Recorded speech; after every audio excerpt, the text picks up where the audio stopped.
আমি হচ্ছে বোনদের মধ্যে 4 নাম্বার। আমার ছোট একজন আছে, আমার বড় 3 জন। জি, 9 ভাই বোনের মধ্যে আপনি হচ্ছেন 4 নাম্বার। জি জি। তো ওখানে আমি যখন আমার 7-8 বছর বয়স, 8 বছর না ধরেন 6 থেকে 7 বছর বয়স, তখন আমরা ওই দেশ থেকে চলে আসি। জি। আমাদের ওখানে জমি জামা সব বিক্রি করে আমরা ময়মনসিংহে চলে আসি। আসার পর ময়মনসিংহে চলে আসি, আসার পর এখানে আমরা ঘর দর তোলা হয় বাড়ি করে, করার পরে আমি স্কুলে ভর্তি হই। ঠিক আছে, এর মধ্যে বলে রাখি আমার আব্বু, যেহেতু আমার কোনো বড় ভাই নেই, আমার আব্বু পুরা সংসারের দায়িত্ব তার উপর। কি করতেন উনি, পেশায় কি ছিলেন? উনি আপনি রাঙামাটি এখনো করে, সে কাজটা সে এখনো করে। রাঙামাটি হচ্ছে আপনি পাহাড় থেকে পাহাড়িরা বাঁশ কেটে দিবে, ওই বাঁশটা নিচে নামায় ট্রাকে ভরে এটা মানে বিভিন্ন জায়গায় পাঠানো হয়। আচ্ছা, এই কাজটাই মূলত করেন? হ্যাঁ, আমার বাবা এটাই করে। আর এতে তার রোজ ইনকাম হচ্ছে আপনার 1000-1200-1500 টাকা রোজ ইনকাম হয়। ঠিক মতো করতে পারলে, তুমি না করতে পারে তাহলে খুব কম হয়। আচ্ছা, তো এই দিয়ে আমার ফ্যামিলি সংসার চলে আর কি। তো আমার বাবাও তো এত বড় সংসার, আমরা 9 ভাই বোন, ধরতে 11 জন টোটালি ফ্যামিলিতে। তো যাই হোক, টোটালি ফ্যামিলিতে 11 জন।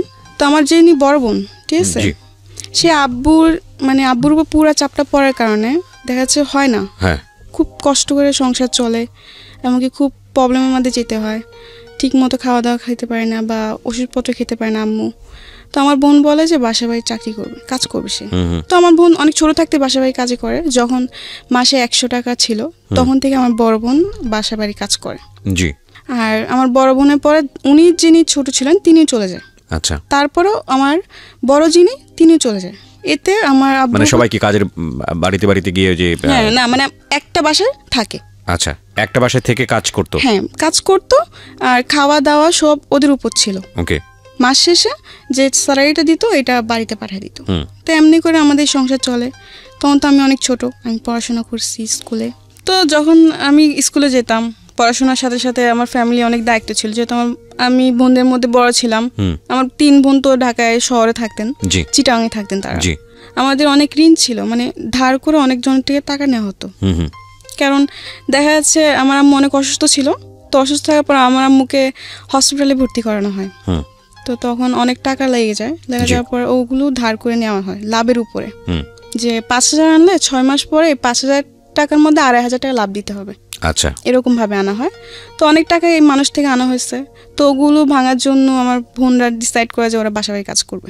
তো স্কুলে যেতাম, তখন স্কুলে বসে বসে দেখতাম মাদ্রাসায় মানুষ যেত, মানে মেয়েরা যেত বোরকা পরে, হাতে টিফিন কানি বাটি নিয়ে। তো আমার খুব ইচ্ছে হতো আমিও যদি যেতাম এভাবে, তো কত ভালো হতো। আমার স্বপ্ন ছিল, আমার ছোটতেই একটা স্বপ্ন যে আমি পড়াশোনা করব, কিছু একটা হব, নিজের পায়ে দাঁড়াবো।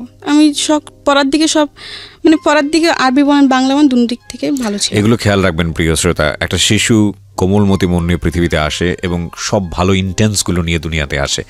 আমাদের সমাজ, আমাদের সিস্টেম, আমাদের পারিপার্শ্বিক অবস্থা কখনো কখনো এই চমৎকার মন নিয়ে আসা শিশুদের উপরে এমন বাস্তবতাকে চাপিয়ে দেয় যে তাদের জীবনটা দুর্বিষহ হয়ে যায়।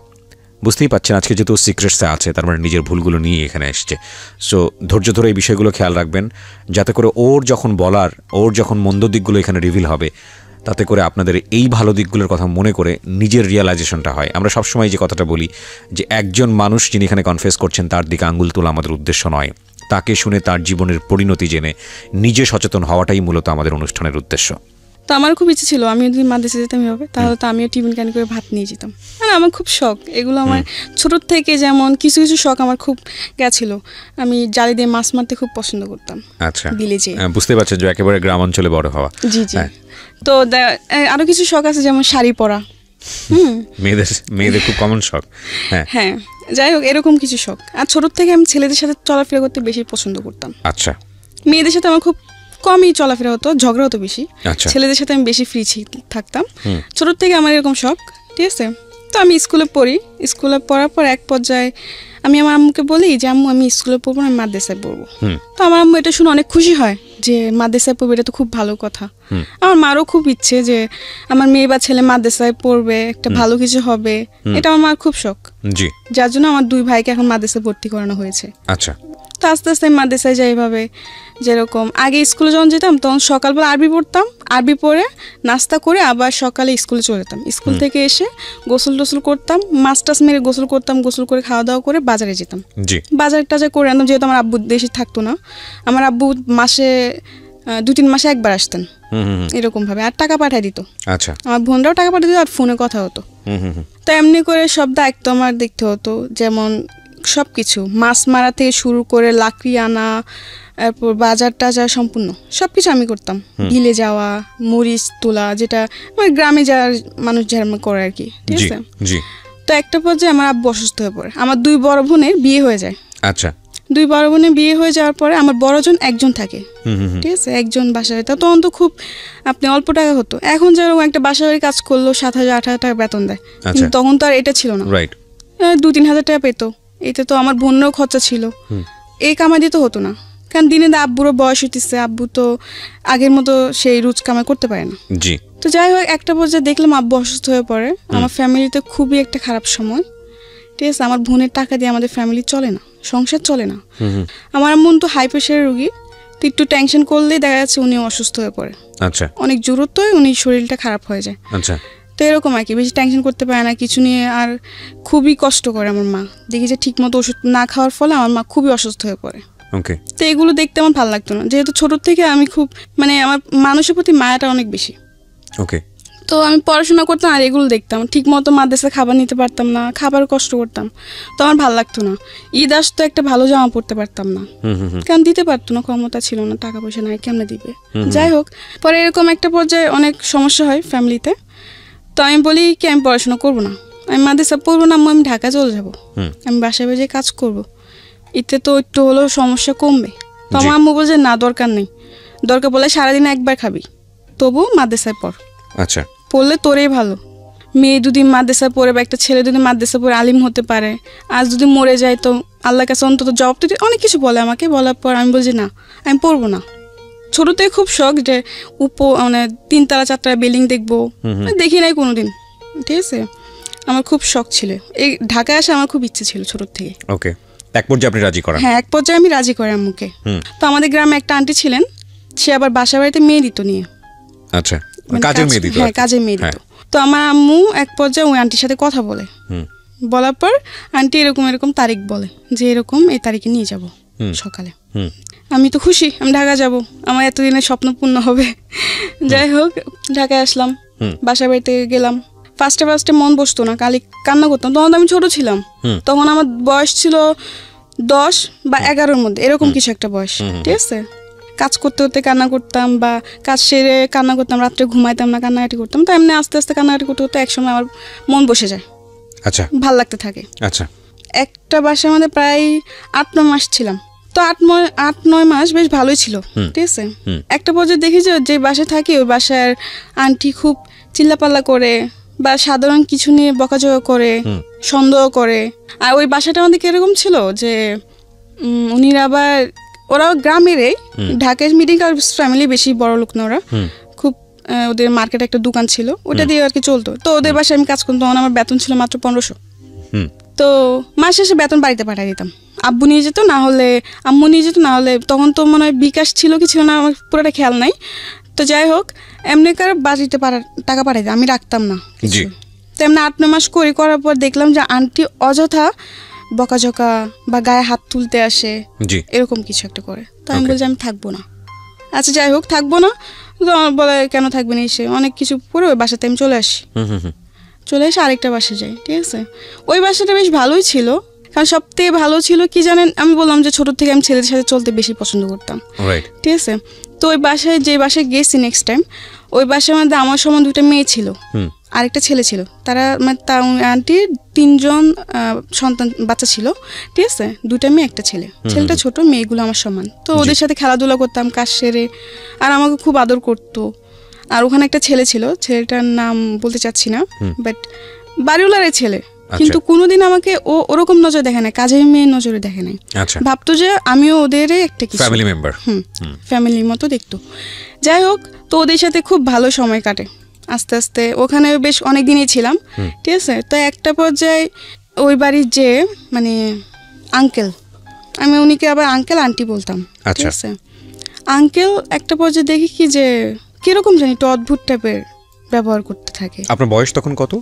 তখন আমার বয়স 10 থেকে 11। 10 থেকে 11, ওকে। তো এত কিছু বুঝতাম না। তখন আমি দেখলাম কয়েকদিন যাওয়ার পর, কয়েকদিন কিছু না, সব কিছু একদম ঠিক, আমি অনেক হ্যাপি। হ্যাঁ, সবার সাথে খুবই মিলেমিশে চলছে। হ্যাঁ, মিলেমিশে চলছি, খাওয়ার সময় খাইতেছি, আবার টিভি দেখার সময় মানে খুবই মানে আমি মনে করতাম কি যে সময়টা আমি আমার গ্রামে পার করতে পারি নাই এত হাসি মজা করে, এটা আমি এখানে করতেছি। যে যাই হোক, একটা পর্যায়ে দেখি যে আঙ্কেল একটু অন্য টাইপের হয়ে গেছে। এরকম যে মানে রাত্রে দেখি রুমের পাশে এসে দাঁড়ায় থাকা, বা রাত্রে ঘুমানো পরে আর কি, ঠিক আছে। তো আমার একটা অভ্যেস ছিল কি, আমি টিভি দেখতাম। আচ্ছা, অনেক রাত্রি পর্যন্ত টিভি দেখতাম, 2টা-3টা পর্যন্ত আমি টিভি দেখতাম। তো আমি সব কাজকর্ম ছেড়ে আড্ডা মেরে শেষ হওয়া যাওয়ার পরে খাওয়া দাওয়া সেরে ওরা ঘুমায় পড়তো। তো ওরা তো ওদের বেডরুমে যে ঘুমায় পড়তো, তা আমি ড্রয়িং রুমে বসে টিভি দেখতাম। আচ্ছা, রাতে 2টা-3টার মতো টিভি দেখতাম। তো একটা পর্যায়ে দেখি যে ওই ঘরে আঙ্কেল রাত্রে হঠাৎ করে এসে ডাক দেওয়া, বা আমাকে বলতো যে পানি নিয়ে আসো, এটা সেটা। তো আমি নিয়ে যেতাম। কিন্তু একটা পর্যায়ে দেখি যখনই আমাকে বলতো পানি নিয়ে যাও, তখন যখন আমি ওকে পানিটা দিতে যাব, তখন আমার গ্লাসটা না আমার হাতটা ধরতো। মানে এরকম ভাবে অনেক কিছু অড জিনিস। যাই হোক, আমি দেখতেছি এরকম কিছু একটা। হ্যাঁ, মানে পরে আমি আর কারোর সাথে এটা শেয়ার করি না, কারোর সাথে না। তো এটা আস্তে আস্তে বাড়তে থাকে, দিন দিন বাড়তে থাকে। মানে উনি এক্স্যাক্টলি উনি ছিলেন হচ্ছে বাড়িওয়ালা। আচ্ছা। তো আমি মনে মনে ভাবলাম যদি বলি তো হয়তো সবাই আমাকে দোষারোপ করবে, মিথ্যা বলতিছো, এরকম কিছু না। কারণ তারও তো 2টা মেয়ে আছে। আচ্ছা, ঠিক আছে। পরে কিছু বলি নাই। পরে আমার বড় বোন ছিলেন, আবার আমি যেখানে থাকতাম ওখান থেকে কিছুটা দূরে আমার বড় বোনের বাসা, ওখানে সে কাজ করতো। তো আমি আমার বড় বোনকে বলি আমি থাকবো না এই বাসায়। কিন্তু আমার আরেকদিকে মায়া ছিল ওই ছেলেটার প্রতি, কারণ ওদের সাথে আমি এত ভালো সময় কাটাইছি, ও আমি চলে যাই, ওদেরকে খুব মিস করবো, আমি যেতে চাইছি কিন্তু না যেয়ে আমি পারতেছি না, আমার এগুলো ভালো লাগে না। তো আমার বোনকে বলে আমি থাকবো না, আমি চলে যাবো। তো আমার বোন বলল কেন, এতদিন বললে এত ভালো ভালো, এখন তুই চলে যাবে, কারণ কি? আমি বলছি না আমার ভালো লাগে না, আমি থাকবো না, আমি চলে যাবো। এরকম বলার পর আমার বোন অনেক রাগারাগি করে। এই 2 দিন পর বাসা চেঞ্জ করে, এটা কি ভালো? কিন্তু আমি কেন বাসা চেঞ্জ করি এটা তো ওরা জানে না, আমি তো ওদের সাথে শেয়ার করি না জিনিসটা। এমনি করে আমার বোন বলে থাক, দেখ বাড়িতে অনেক প্রবলেম, কয়েকটা মাস থাক কষ্ট করে। তো এমনি এমনি আমি আর 2টা মাস থাকি। থাকার পর খুবই দেখা যাচ্ছে আমি রাতে ঠিক মতো ঘুমাতাম না, ভয় থাকতো সবসময়, মনে মধ্যে ভয় কাজ করতো। কারণ এই জিনিসগুলোর সাথে তো আমি আগে কোনোদিন মানে ভাবি নাই যে এরকম কিছু একটা, মানে অনেক কিছু মানে গ্রামের টাইপে ছিলাম, এত বুঝ জ্ঞান বা এত ইন ডিটেল ইন ডেপথ জানা ছিল না। না জানা ছিল না। 2 মাস থেকে আমি বাসার থেকে চলে আসি, কিন্তু আমার মন খারাপ ছিল ওদের জন্য, যে সবাইকে ছেড়ে চলে আসছে। আমি অনেক আশেপাশে অনেক কান্নাকাটি করি। তো আমার বোন বলে কি তোর এখানে থাকতে হবে না, তুই আমার খালাম্মাদের কাছে চলে যা। আমার খালারা তখন কলাবাগান থাকতেন। আচ্ছা, ওখানে ওরা খালারাও কাজ করতেন।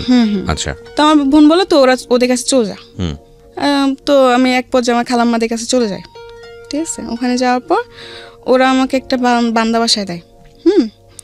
ওই বাসাতে আমি একটা বেবি রাখতাম, বাচ্চা, মানে বাচ্চার দেখাশোনা করতে। হ্যাঁ, বাচ্চার দেখাশোনা করতাম। তো যখন আমি যাই তখন ওর বাচ্চার বয়সটা ছিল আপনার 2 থেকে 2.5 মাস, অনেক ছোট। আর ওর বাপ মা দুজনে চাকরি করতেন, চাকরিজীবী ছিলেন, হাজব্যান্ড আর ওয়াইফ।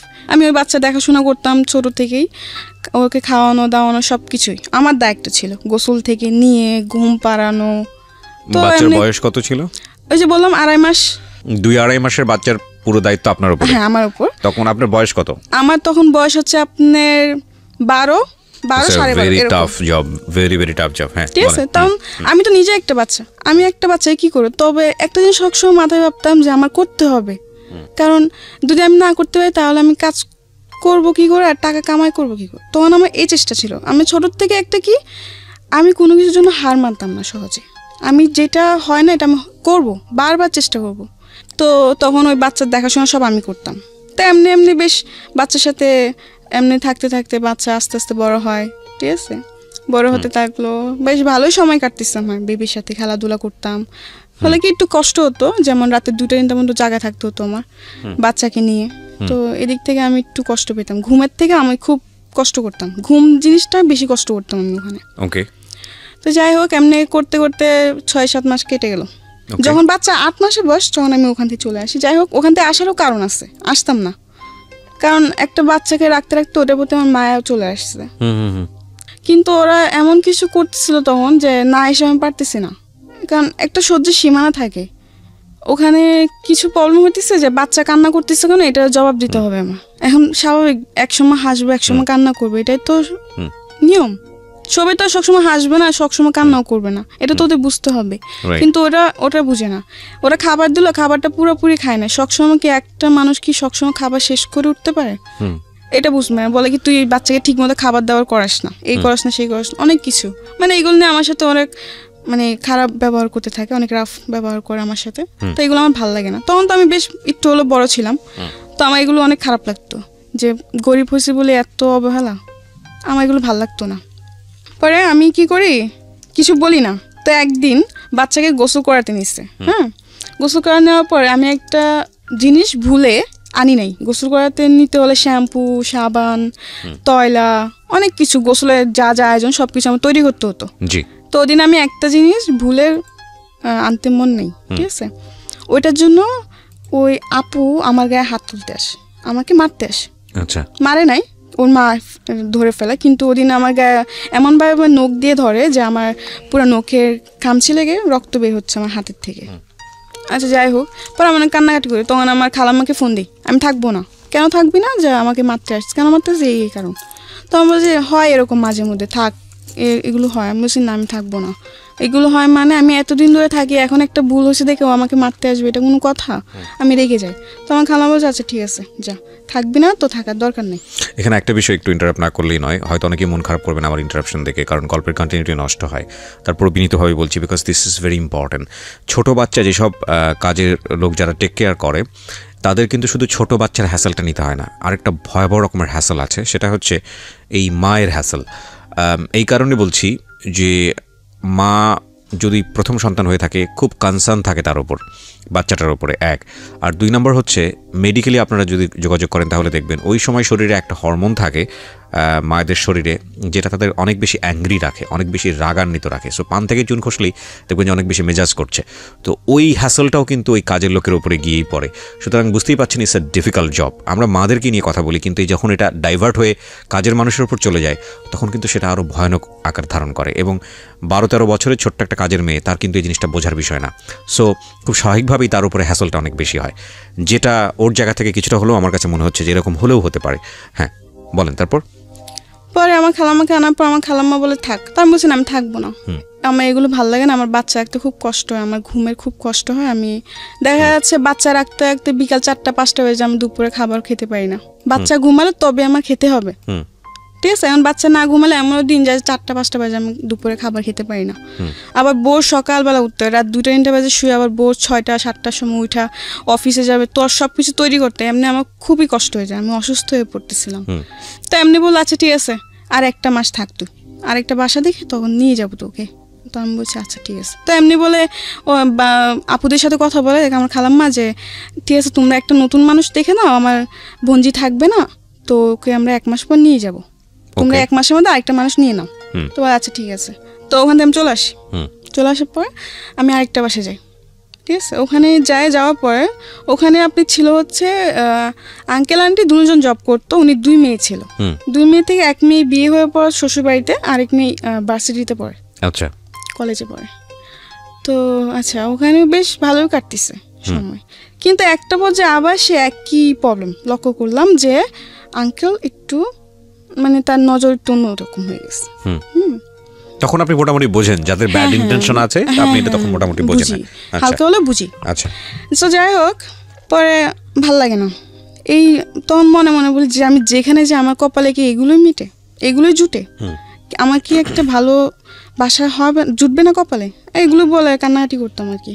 তো আবার বলে আমি থাকবো না, ঠিক আছে। তো এক পর্যায়ে আমার খালাম্মার রাগারাগি করবে, থাকবি না মানে রোজ রোজ বাসা পাল্টানো, কয়েকদিন পর বাসা পাল্টানো, এগুলোকে মানুষ ভালো বলে, এই সেই অনেক কিছু বললো। তো আমি বলছি না আমি থাকবো না, যে আমি আর বান্দা বাসা চাকরি করবো না। এক পর্যায়ে বলে আমি বান্দা বাসা চাকরি করবো না। তো বলে কি তো করবি না তো কি করবি? তো আমি বলছি আমি চাকরি করবো। তুই তোকে এখন কে চাকরি দিব?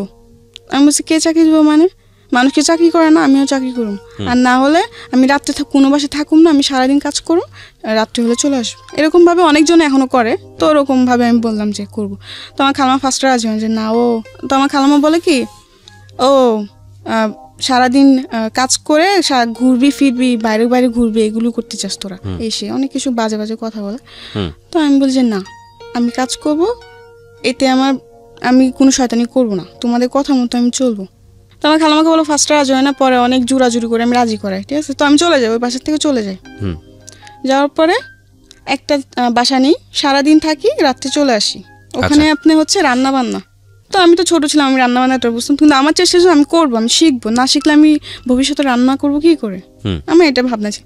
তো আচ্ছা ঠিক আছে, তো ফার্স্টে গেছি, ওই ঘরে আন্টি দেখাই দিত, ঠিক আছে। ওই ঘরে আন্টি আবার নিয়মটা হচ্ছে কি, উনিও জব করতো, বাট উনি হাজব্যান্ডের সাথে উনি ডিভোর্স হয়ে যায়। আচ্ছা, ঠিক আছে, ডিভোর্স হয়েছে, উনি 2টা মেয়ে থাকে, ভালোই, 2টা মেয়ে খুব ভালো, আরও অনেক ভালো ছিল। তো ওখানে আমি রান্নাবান্না করি, তা একটা পর্যায়ে দেখতেছি রান্নাবান্নার, হ্যাঁ ওখানে আমি একটা জিনিস লক্ষ্য করে ওখান থেকে চলে আসে একটাই কারণ, ঠিক আছে। আমি যেটা সত্য কথা, আমি যে আন্টি বাসে থাকতাম, সে আন্টি একটু ব্যবহারটা অন্যরকম ছিল। আচ্ছা, ঠিক আছে, যেহেতু উনি হাজব্যান্ড থাকতেন না, উনি যে ডিভোর্স হয়ে যায়, কিন্তু আন্টির সাথে উনি হাজব্যান্ড কোনো সম্পর্ক ছিল না, কিন্তু মেয়েদের সাথে ওর বাবা তো কথা বলবেই। তো যাই হোক, তো একটা বছর দেখি কি, যা আন্টির বাসায় প্রতিদিন একটা লোক আসে, কিন্তু যখন আমি প্রশ্ন করলাম কে ওদের মেয়েকে, তখন বলে যে জানি না আঙ্কেল, ঠিক আছে। কিন্তু আচ্ছা, যখন ওরা মেয়েরা বাসায় থাকতো না, তখন ওই আঙ্কেল রাত্রে আসতো, রাত্রে আসে, সারা রাত থেকে সকালে যেত। তো এগুলো আমার ভাবাতে লাগলো, কী ব্যাপার, উনি আসে কিছু না, আবার আন্টির রুমেই থাকে। যাই হোক, এরকমভাবে ওরা আঙ্কেলটা আসে, ঠিক আছে। আঙ্কেলটা আসলে আস্তে আস্তে অনেক কিছু জিনিস দেখে আমার মনে সন্দেহ হতে লাগলো, তখন তো আমি একটু হলে বুঝতাম। তো একদিন আমি আন্টিকে যে, আন্টি ওই আঙ্কেলটা কে? বলে কি ওটা তোর আঙ্কেল। আমি বলছি আঙ্কেল মানে? বলে কি বিয়ে করছে। কিন্তু ওই আঙ্কেলের শুনলাম যে আবার তার আরেকটা সংসারও আছে।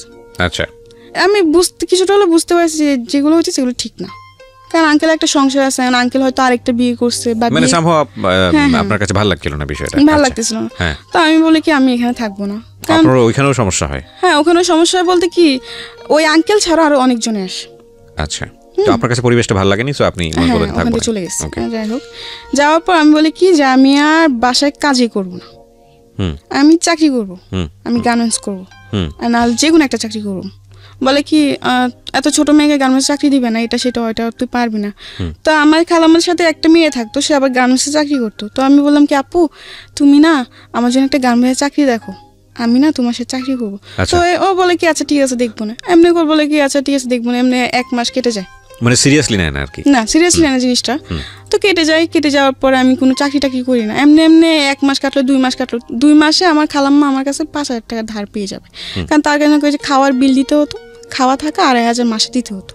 তো এমনি 2 মাস আমি পুরা বসা, আমার বাড়িতে টাকা পাঠাতে পারতেছি না, ঠিক আছে। আর দ্বিতীয়ত হচ্ছে আব্বু ঠিক মতো কাজ হচ্ছে না, কাজ বন্ধ, অনেক সময় দেখা যাচ্ছে কাজ বন্ধ থাকে, গাড়ি ঘোড়া অফ থাকে। 2 মাস পরে কোনো চাকরি হয় নাই, আমি খুব চিন্তায় পড়ে গেছি, এত টাকা বাড়িতেও প্রবলেম হচ্ছে, সাইডে খালাম্মা এত টাকা পাবে কোথা থেকে, কি দিব না দিব, মাথা পুরো নষ্ট আমার। তো একটা পর্যায়ে একটা হসপিটালে চাকরি আসে, মানে হসপিটালে দেখাশোনা করার জন্য এরকম একটা চাকরি আসে। তো আচ্ছা আমি কাগজপত্র জমা দিই, আমার জমা নিয়ন্ত্রণ কার্ড ওখানে জমা দিই, আমি তো খুশি, যাই হোক একটা তো কাজ পাইছি। তখন ওখানে স্যালারি ধরছে আপনি 10,000, আমি তো আরও খুশি। যাই হোক 10,000 টাকা স্যালারি পর মাসে 5,000 টাকা বাড়িতে পাঠিয়ে দিব, আর 5,000 টাকা আমার নিজের জন্য রাখবো, আমি বেশ ভালোই। তো ঠিক আছে, ওখানে জবটা নিচ্ছে হয়েছে 8 ঘন্টা করে ডিউটি। আচ্ছা, তো আমি যেখানে থাকতাম ওখানে 3-4 জন নিচ্ছে এই একই কাজ, তো আমরা একই সাথে যেতাম, একই সাথে এমনি 1 মাস করে ওই জবটা, ঠিক আছে। করার পরে বাড়িতে বেশি প্রবলেম ছিল, তো 1 মাসে যা কামাই করছি ওই টাকাতে বেশিরভাগ আমি বাড়িতে পাঠিয়ে দিছি। পরে আমার কাছে ফোন ছিল না, তো একটা ফোন কিনলাম, তো এতে তো আমার খালাম্মার টাকা দেওয়া পড়ে নাই। তো এই 3 মাসের মধ্যে কত টাকা জমে গেছে। এরপরে একটা প্রবলেম কেন, ওই চাকরিটা চলে যায়, আমি ছাড়ি না চাকরিটা, মানে যারা এটা কিন্তু একটা আপনার একজনের ডিলের মাধ্যমে এটা আনা হয়, ঠিক আছে, বিভিন্ন জায়গায় দেয় কি লোক। তো ওদের মধ্যে একটা কি জানি প্রবলেম হওয়ার কারণে আপনার চাকরি চলে যায়। হ্যাঁ, আমরা সবার চাকরি চলে যায়, যাদেরকে চাকরি দিয়েছিল তাদের সবার চাকরি চলে যায়। তো এখন আমি আবার বসা, ঠিক আছে। আবার বলে রাখি এই চাকরির মাধ্যমে, ঠিক আছে, একটা ছেলের সাথে আমার পরিচয়, ওই যে বললাম ফোন কিনছি, ঠিক আছে, ফোন কেনার পর টাচ ফোনে কিনছি কম দামি আর কি, ফোন কিনছি, পর আমার ফোনে প্রবলেম, আমি কারণ বাজার নিয়ে গেছি, ছেলেটার দোকানটা কারণ বাজার, ফোন সার্ভিসিংও করা, আবার দেখা যাচ্ছে ফোনে গান টান লোডেও দেয়, এরকম একটা। তো ওই ছেলের কাছে যাই, ঠিক আছে। তো দিন টাচ ফোন, মেমোরিতে প্রবলেম, সেটে ফ্ল্যাশ দিতে হবে, পুরা সেট বাইরে সে হয়ে গেছে। তো ওদিন আমার কাছে টাকা শর্ট ছিল, 250 টাকা না ফ্ল্যাশে ছেলেটা। তো যাই হোক ওই ছেলেটা কি করলো, আমার ফোন টোন পুরো ঠিক করে দিচ্ছে, ঠিক আছে। তো আমার কাছে টাকা পাবে হচ্ছে 450 টাকা পাবে, কিন্তু ওদিন আমার কাছে টাকা ছিল হচ্ছে 200। আচ্ছা, তো এখানে আরো অনেক টাকার পার্থক্য না। তো আমি ওই ছেলেটাকে বললাম কি, আচ্ছা ভাইয়া শুনেন, আমি তো পুরো টাকা আনি নাই, আপনি ছেলেটাকে ফার্স্ট টাইম বলছি দেখেন ভাইয়া এত কিছু করতে হবে না, জাস্ট আপনি আমার ফোনটা ঠিক করে দেন হালকা ভাবে, যেন আমি কিছু চলতে পারি, পরে আমি ঠিক করব, আমার কাছে টাকা নাই বেশি। তো ছেলেটা বললো কি সমস্যা না, আমি আপনাকে ঠিক করে দিই, আপনি পরে যে পরে টাকা দিয়ে দিন, এমনি বলে আর কি। পরে আমি নাম্বারটা দিই, নাম্বারটা দেওয়ার পর আমি বাসায় চলে আসি। আসার পর 2 দিন পর ছেলেটা আমাকে ফোন দেয়। ছেলেটা ফোন দেওয়ার পর আমাকে ভালো মন্দ জিজ্ঞাসা করে, আমি কে বল এরকম, তো পরিচয় দেয় আর কি। তো আমি বলছি আচ্ছা। তো আমি বললাম হ্যাঁ আমি ভালো আছি। এমনি আস্তে আস্তে ও ফোন দেয়, ঠিক আছে। তখন আমি কোনো ছেলের সাথে কথাবার্তা বলতাম না, আমি আমার গ্রামে একটা ছেলেকে লাইক করতাম, আচ্ছা আচ্ছা, পছন্দ করতাম আর কি, ওকে, কিন্তু কোনো প্রকাশ করি নাই। তো যাই হোক ওই ছেলেটা আমাকে ফোন দিতে থাকে এমনি আস্তে আস্তে। তো আমিও কথাবার্তা বলতে আমার খুব ভালো লাগতেছিল তখন। তো আমার কিছু অতীত আছে, এগুলো আমি বলি সকলের সাথে। অতীত বল। আচ্ছা, তো এমনি তো আমি ঢাকা শহরে বাসা বাড়ি কাজ করতাম, ঠিক আছে। তো একটা পর্যায়ে আমি এর মধ্যে কিছুটা সময় আমি দেশে ছিলাম, 5-6 মাসের মধ্যে, মানে 5-6 মাসের মধ্যে আমার দেশের যে থাকা ঘটনাগুলো সেগুলো বলবো। মানে এতটা আমার ফ্যামিলির থেকে আমি কেন দূরে চলে আসা, এই ঘটনাগুলো আমি বলতে চাইতেছি, ঠিক আছে। মানে যাই হোক, পরে এরকম হওয়ার পর আমি দেশে চলে যাই, ঠিক আছে। তো দেশে চলে যাওয়ার পরে মানুষের বাসায় কাজ করতে করতে একসময় আপনি দেশে চলে যান। হ্যাঁ দেশে চলে যাই, যে এইসব টর্চার আমার ভালো লাগে না, ঠিক আছে, ভালো লাগে না দেখে আমি দেশে চলে যাই। দেশে চলে যাওয়ার পরে আমার খালারা রাগারাগি করে, তুই দেশে চলে যা। খালা রাগারাগি করে দেখে আমি দেশে চলে আসছি, ঠিক আছে। দেশে চলে আসি, আসার পরে আম্মু বলে কি ব্যাপার তুই চলে আসলি এসে। আমি বলছি মা এমনি চলে আসছি, ভালো লাগে না, আমি আর ঢাকা শহর যাবো না, কাজ করবো, আমি আবার আরবি পড়বো, কোরআন শরীফ নেবো, আমি কোরআন শরীফ পড়বো। আমি আম্মুকে বলে এরকম, আম্মু বলে আচ্ছা ঠিক আছে, কয়েকদিন বাড়িতে থাক, পরে আবার চলে যা। আচ্ছা, আমি বলে আচ্ছা। তো আমি এক পর্যায়ে বলে আচ্ছা, পরে বলি যে না যাবো না। তো আমার আম্মু বলে কি যাবি না মানে, আর আমি ছোট থেকে শান্ত ছিলাম, কিন্তু যখন আমার 12-13 বছর বয়স তখন থেকে আমি অনেক দুষ্ট হয়ে গেছি। দুষ্ট বলতে কি, গ্রামে যাওয়ার পরে এইদিকে দৌড় মারতাম, ওদিকে দৌড় মারতাম, একটু হলো তো আমি বড় হয়েছি, দুরন্ত ছিলেন আর কি। হ্যাঁ দুরন্ত ছিলাম, মানুষ এটা বলতো ওটা বলতো। গ্রামে তো দেখা যাচ্ছে 12 বছরের মেয়ে অনেক বড় হয়ে যায় তাদের জন্য। তো যাই হোক, পরে আমার আম্মু বলে কি এমনি তো আর রাখা যাবে না, আমি দুষ্টুমি করে দেখে মানুষ বিচার দেয়, আমার আম্মুর কাছে বিচার দেয়। তো আম্মু বলে কি এমনি তো আর রাখা যাবে না। আবার আমি বলে কি আমার দুলাভাই তো ছোট থেকে আমাকে খুব আদর করে বড় করছে। হ্যাঁ আমি খুব আদরের শালী, যখন আমি ঢাকা চলে যাই আমার দুলাভাই খুব রাগ করে, কেন ঢাকা পাঠাই দিয়েছেন। আচ্ছা, কিন্তু আমাকে তো পাঠাই, আমি তো নিজে গেছি ঢাকায়। তো যাই হোক, তো আমার দুলাভাই আমাকে নিয়ে আমার প্রতি আমার দুলাভাই খুবই গেছিল, দুর্বল ছিল। দুর্বল বলতে কি, যে বোন হিসাবে অনেক আদর করতো, আমার বোন হিসেবে আমার প্রতি অনেক দুর্বল ছিল আমার দুলাভাই। আচ্ছা, আমিও তার প্রতি ছিলাম। তো যাই হোক, পরে এরকম চলতে থাকে, ঠিক আছে। তো একটা পর্যায়ে আমার ফ্যামিলি, তখন আমি গ্রামে, ঠিক আছে, আমার বোন জামাইরা, আমি বাড়িতে যাওয়ার পর আমার বোন জামাই, আমার ভাগ্নেরা সবাই আমাদের বাড়ি চলে আসে, সবাই একসাথে থাকি। তো একটা পর্যায়ে কি হয়, একদিন আমার দুলাভাই কাজ করতেছেন, তো আমি কি করলাম, শয়তানি করে পিছের থেকে উনিকে জাবড়ায় ধরলাম, কোমরে ধরে হাসতেছি, শয়তানি করতেছি। এটা আমার মামি দেখতে পারে। আচ্ছা, মামি দেখতে পায়, মামি দেখার পর আমার আম্মুকে যে এটা বলে, আমার আম্মুকে আর আমার বোনকে এই জিনিসটা বলে।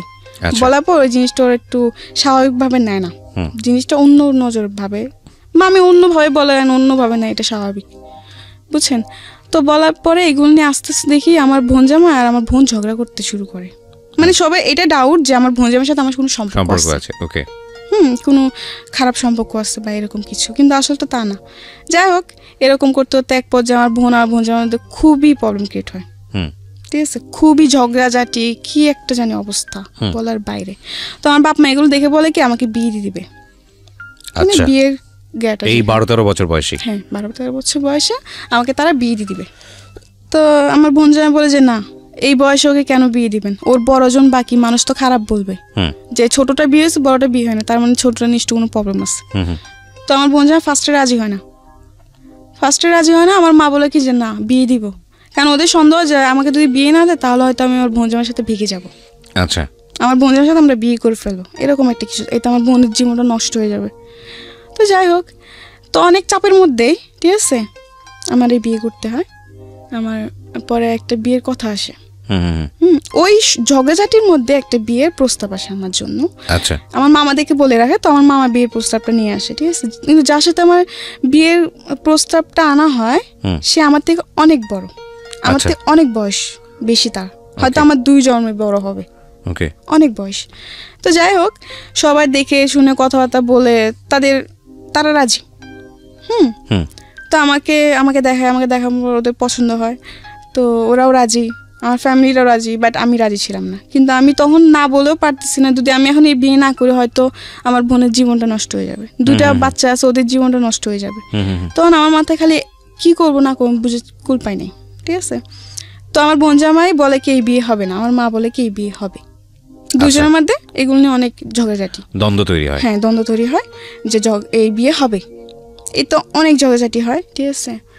তো আমাকে আমার মামার তো বোন একটা বলে কি, দেখ তোর জামাই বুড়া, এসে অনেক কিছু বলে। তো আমার আম্মু এসে বলে কি একদম চুপ।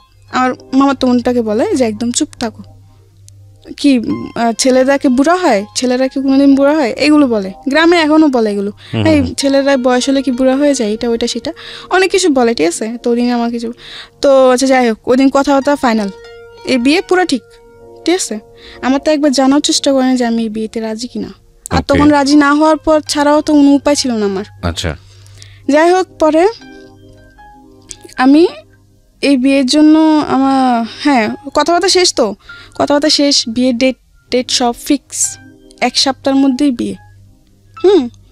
এর মধ্যে ওরা চলে যাওয়ার পরের দিন আমার বোন জামাই বলে কি এই বিয়ে হবে না, আর যদি জামাই আসে তো জামাইকে রাস্তা থেকে পা ভেঙে আবার বাড়িতে ফিরাই দিব। আপনার বোন জামাই? হ্যাঁ, আমার বোন জামাই বলে। এতে মানুষ আরো সন্দেহ করে যে কি ব্যাপার, সেটাই তো, হ্যাঁ, যে ওকে বিয়ে হতে দিবে, তার মানে নিশ্চয়ই কিছু আছে। তো আমি আমার বোন জামাকে বলে, থাক দুলা ভাই, আপনি কিছু করতে হবে না, আমি এই বিয়েতে খুশি। আমার বোন জামাকে ডেকে নিয়ে বলে, মটটট খেয়ে এসে ডেকে নিয়ে আমাকে বলে কি, তুই কি এই বিয়েতে রাজি, তুই এই বিয়েতে খুশি? আমি বলছি হ্যাঁ, আমি অনেক খুশি, আপনি এসব নিয়ে আর গ্যাঞ্জাম করেন না, থাক, আমি চাই না কোনো গ্যাঞ্জাম হোক। তো এগুলো বলার পর অনেক কিছু বলে, আমার বাপ মা বলে তুই ভাইবা চিন্তা বল, তুই তো খুশি? আমি বলছি হ্যাঁ আমি খুশি, কারণ তখন এছাড়া আমার উপায় ছিল না, ঠিক আছে, এছাড়া আমার কোনো উপায় ছিল না।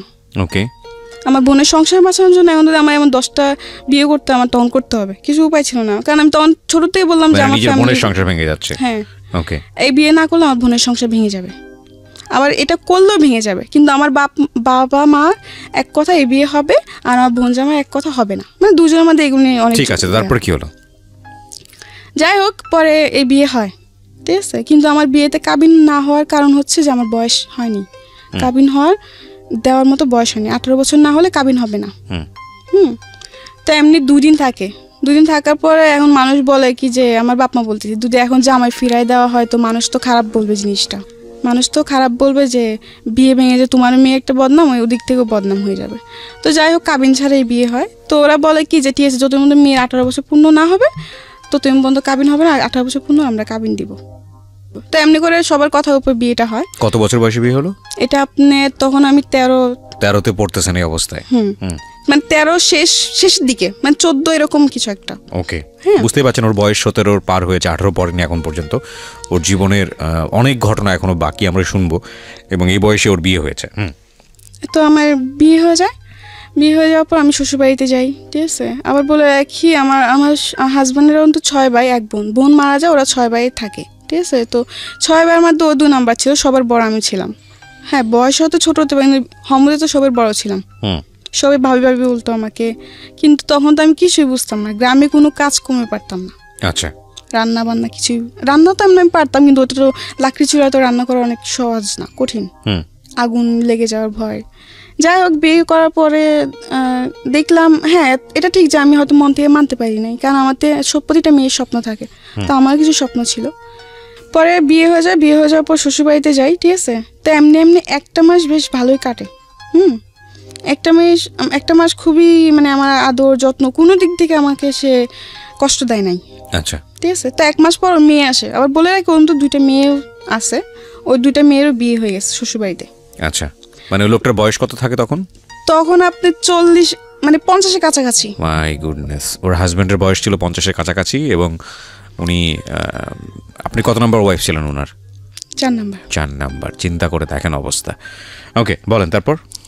4 নম্বর ওয়াইফ। কিন্তু এটা কেউ জানতো না যে ওর 3টা বিয়ে করছে আগে, সবাই কেউ জানতো না, না সবাই এটা গোপন করছে। ওকে, গোপন করে কেউ জানে না, সবাই জানে যে একটা বিয়ে করছে, বউ পালায় চলে গেছে, এই জন্য সে আরেকটা বিয়ে করে এমনি তো আর একা থাকা যায় না, কেউ তো দরকার। তো যাই হোক এমনি করে বিয়েটা করে। একটা মাস পুরোপুরি ঠিক, 1 মাস পর ওর মেয়ে আসে। তো মেয়ে আসে, আমি রান্নাবান্না করি যেটুকু পারি, আমার ক্ষমতা যেটুকু আমি রান্নাবান্না করি। আর আমার হাজব্যান্ড একটা অভ্যেস কি ছিল, ওর মেয়ে এসে কিন্তু কোনো ছেলে সন্তান নাই। আচ্ছা, ও সবসময় খালি বলতো যে আমার ছেলে লাগবে, আমার ছেলে লাগবে, খালি ছেলে ছেলে করতো। তো আমি একদিন প্রশ্ন করলাম যে ছেলে আর মেয়ে তো কেউ বানায় না, এটা তো আল্লাহ সৃষ্টি, যা যা সৃষ্টি যে করে তাই তো বুঝবে, তাই না? এখন তোমাকে যদি আল্লাহ ছেলে না দিয়ে মেয়ে দেয় তখন কি মেয়ে হলে ভালো, আর যদি ছেলে তো আরো বেশি ভালো, মানে ওর ছেলে ছেলে এরকম একটা কি জিনিস। ওকে, তো যাই হোক ওর মেয়ে আসে, আসার পরে একটা জিনিস দেখলাম, 2-3 দিন বেশ ভালো, 2-3 দিন পরে সে একটু পাল্টে গেছে, একটু অন্যরকম হয়ে গেছে। মানে আমার সাথে বেশি কথা বলে না, ঠিক আছে, ছোটোখাটো জিনিস নিয়ে রাগারাগি চিল্লা পাল্লা মারধর করতো। এমনি এমনি বেশ ভালোই এরকম অত্যাচার আমার উপর চলতেছে। মেয়ে যাওয়ার পর এটা আরো বেশি বেড়ে যায়। আচ্ছা, বন্ধুদেরকে নিয়ে বাসায় মদ নিয়ে এসে আড্ডা মারা, ঠিক আছে, রাতে 2টা-3টা পর্যন্ত আড্ডা দিত। আমাকে ঘুমাতে দিত, নিজেও ঘুমাতো না, তাদের জন্য আমার বসে থাকতে হবে। এইসব আড্ডা শেষ হওয়ার পরে ও বন্ধুদেরকে বিদায় দিয়ে পরে ও ঘরে আসবে, পরে আমাকে ঘুমাতে হবে। আমি আগে ঘুমায় গেলে এটার জন্য আমাকে বকবে, আমি আগে কেন ঘুমায় যাই। এরকমভাবে আমার উপর অনেক অত্যাচার করে সে, ঠিক আছে। এমনি এমনি প্রায় 2-2.5 মাস কাটে। আমার হাজব্যান্ড বাসায় আমি 3 মাসও থাকি না, ঠিক আছে। তো 2.5 মাস পর আমি জানতে পারলাম যে আমি মা হব। মাই গুডনেস, আমি প্রেগনেন্ট, আমি মা হব। 2.5 মাস তখন আমি বুঝতে পারতাম না তখন। তো একদিন হঠাৎ করে খুব মাথা ঘুরতেছিল, মানে মাথা ঘুরতো, বুঝতে পেরেছি আপনি যে সিমটমটা বুঝতে পেরেছেন যে আপনি মা হবেন। হ্যাঁ, তারপর কি হলো? পরে ও তো খুশি, এটা সবাই জানতো না, খুব কমই জানতো, সবাইকে এতটা জানানো হয় নাই। ও খালি বলতো ছেলে ছেলে। আমি বলি যে এটা আল্লাহ যা যাই তা, এটা তুমি আর আমি সৃষ্টি করবো না যে গা। আর তবু আমি মেনে নিছিলাম, ঠিক আছে। যাই হোক 2.5 মাসে প্রেগনেন্ট। তো একদিন ও বাজারে যায়, ঠিক আছে। তো ওদিন আমাকে বলে কি মুরগি এনে দিচ্ছে, আমাকে মুরগি এনে লুটি বানাতে বলছে আর মুরগি রান্না করতে বলছে। তো আমি রান্নাবান্না করি, রান্নাবান্না করার পরে আমার যে উকিল মা, যে আমার দায়িত্ব নেই, উকিল মা যাকে বলা হয়, সে তার বাসায় যাই আমি সন্ধ্যাবেলা রান্নাবান্না। সেটা আমি ভয় পেতাম, একলা করে থাকতে ভয় পেতাম, খুব ভয় পেতাম। অন্ধকার আমার পছন্দ ছিল না, অন্ধকার আমি খুব ভয় পেতাম তখন। তো যাই হোক পরে ওদিন আমি রান্নাবান্না জলদি জলদি সেরে সন্ধ্যার আগে আমি আমার উকিল মার বাসায় চলে যাই, একা বাসায় থাকতে পারতাম না। যাওয়ার পরে ওদিন ও যাদের সাথে কাজ করতো একটা লোক আসে, আসার পর অনেক কিছু বলার পর এগুলো ও শুনে, ঠিক আছে। শোনার পরেও ও আসার পর আমাকে বলে তুমি এখানে, তোমাকে বলছি বাসাতে বের না হতে।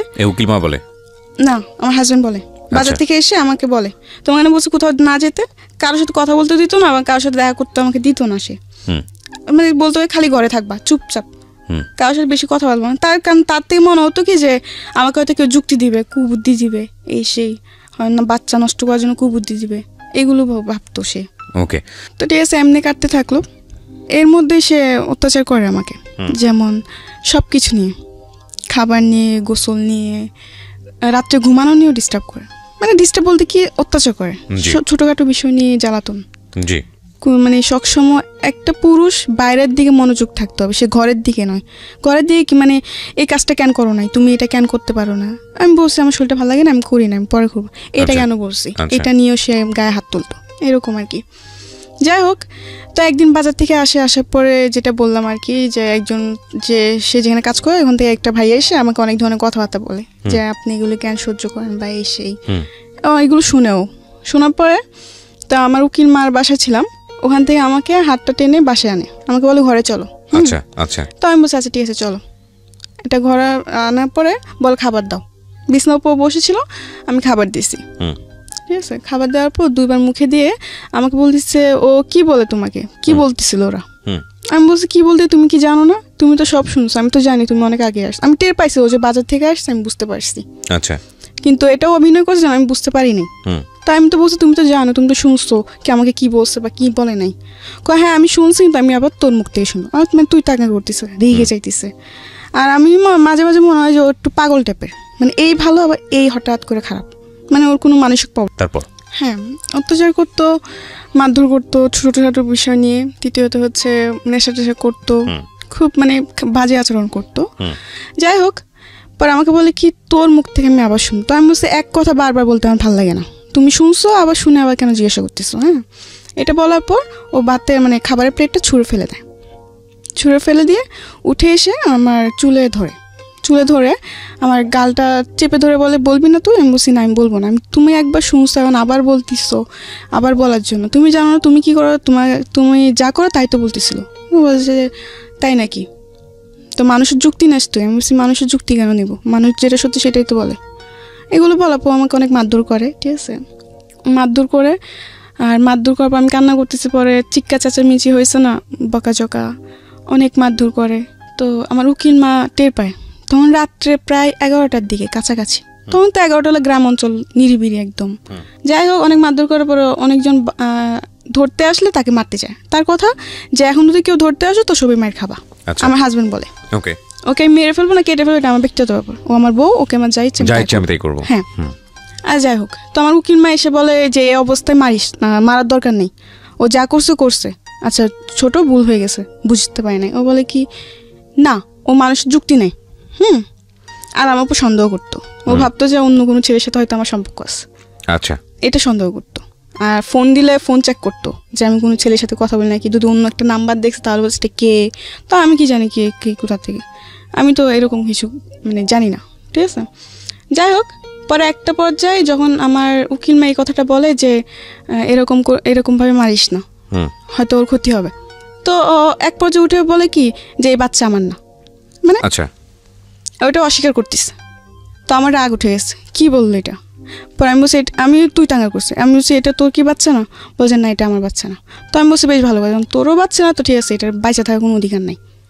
আমি এই কথা বলে মানে কান্না করতেছি, ঠিক আছে। তখন এই কথা ও শুনে পরে আমাকে মানে লাথি দিয়ে ফেলে দেয়, আচ্ছা, যার কারণে আমি মাথায় খুব আঘাত পাই, এমনকি শরীরেও খুব আঘাত পাই। আর মাটিতে ও আমাকে এমনভাবে মারতেছিল, মানে কি বলবো, জাস্ট পা দিয়ে লাথি দিতেছিল। ওহো, এই প্রেগন্যান্ট থাকা অবস্থায়? হ্যাঁ, এটা কোমরে, পেটে বা পিঠে, বুকে, মুখে, মানে যেখানে সে পারতেছে। আমি তো মাটিতে পড়ে গেছি, ঠিক আছে। যাই হোক, অনেক মারধর করে।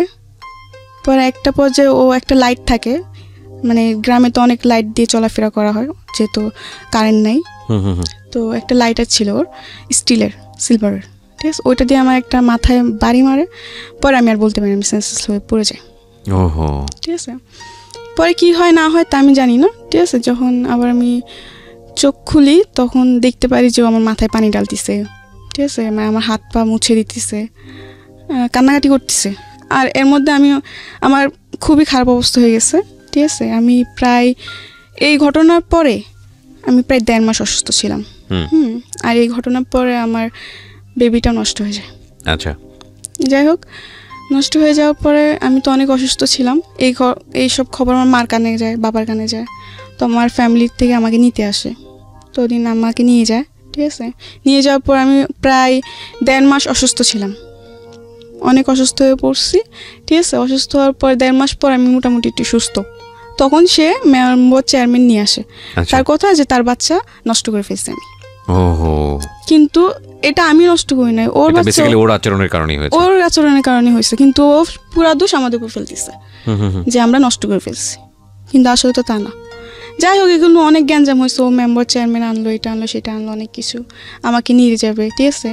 ওই ঘটনা পরে আমি আবার যাই ওর বাসায়, আবার যাই, সে একই আচরণ, সবাই কাছে বলছি ঠিক আছে আমি যা করছি ভুল করছি, আমি আর এরকম করবো না। তো ওর উপর আমি আরেকবার বিশ্বাস করে আবার যাই। যাওয়ার পর সে একই মানে আচল করে, ঠিক আছে। যাক, পরে আবার চলে আসি। পরে আমি বলি যে আমি ওর কাছে আর যাবই না।